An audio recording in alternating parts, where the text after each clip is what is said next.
everyone in town has been talking about the Kirk Cousins deal and where we are with that. July 15th is coming closer and closer.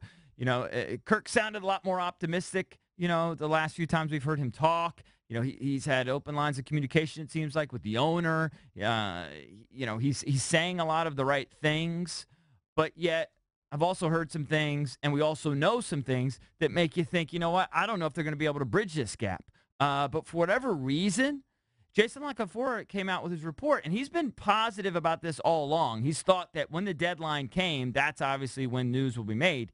He put the odds at, a few days ago, 80% that Kirk Cousins and the Redskins come to an agreement on a long-term deal of some sort. By the way, the deadline's actually July 17th. July 17th. They were granted 2 extra days because the 15th's on a Saturday. Okay.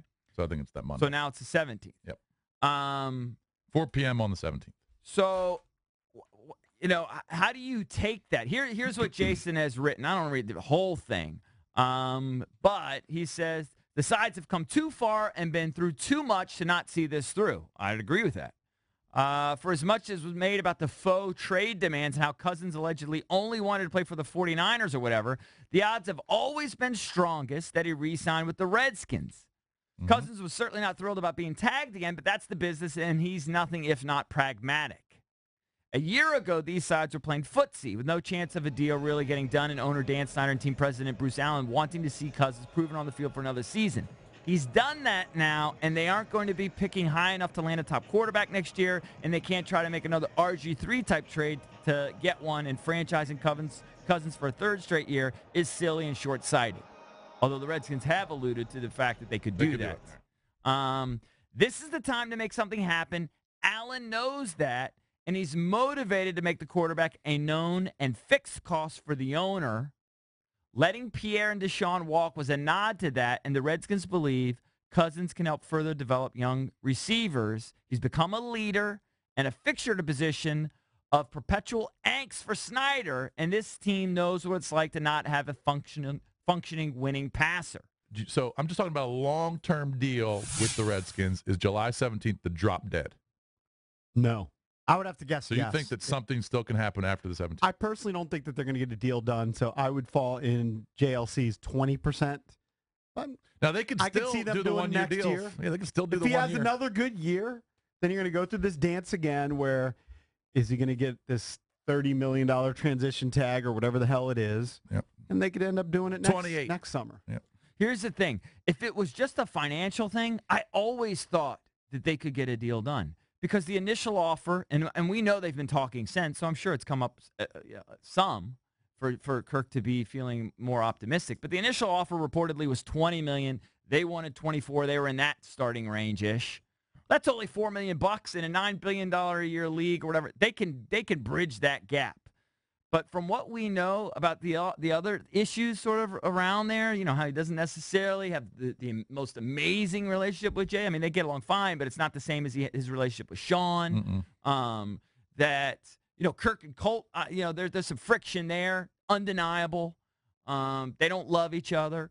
That there might be some other demands that Kirk has that I don't know how they're going to be able to resolve all these issues. So I'm with JP now. I'm in that 20% camp.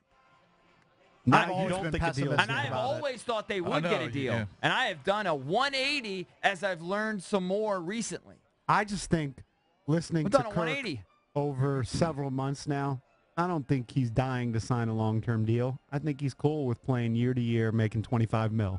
Well, why wouldn't you be? They're overpaying you on a year-to-year basis. Just if you want the security, because you're risking the injury. And also, you would think at some point you would want to settle in and know where you're going to be. Right. You want to keep living in sort of, you just don't know, a state of unknown every 8 or 9 months. It's just my impression that he's never been in a rush to sign a long-term deal. That I think he looks forward to free agency at some point. I don't think under the current rules, he kind of gets hoard. That guys don't really become free agents for a long time because they can keep slapping these tags. He's on not you. overly concerned about it, but I think that anybody would just want to sign that. If the money is right, he's going to sign it. See, I don't think that Kirk Cousins is just solely concerned with the money. He's going to be financially set for the rest of his life regardless. If they actually offered him a 6-year deal and $70 million was guaranteed, I would be shocked if he turned that down. I just don't think they'll ever offer that sort of deal. All right. I'm just throwing that out there. I think the Redskins are going to have to go above and beyond what other teams would do to keep him here, because I think he feels like he's been disrespected by the team at various turns, and why would he sign long-term with them? If you get $70 million guaranteed, you can overlook the other little mini concerns but you know he's what? got. He's going to get $70 million from another team too. He's going to get Maybe. probably multiple Let's see how he offers. plays. But he may not like the system as much. He may not like the coaching as much. Get over the disrespect. But he may. Yeah, you can get over the disrespect. But he may buy money gets he may over buy disrespect. into the ownership group more with a different team that he feels is more sound and not as dysfunctional as what he's dealt with his whole career here in Washington. Look, at some point you got to be concerned with winning, and even though the Redskins have been one of the laughing stocks in the league for the last 20 years, they're closer to winning than the Rams or 49ers are. Yes. They're closer to winning. If that matters to you at all. That is correct. He knows the offense. And sometimes, I've said this many, many times, the devil you know is better than the devil you don't. You know what I mean?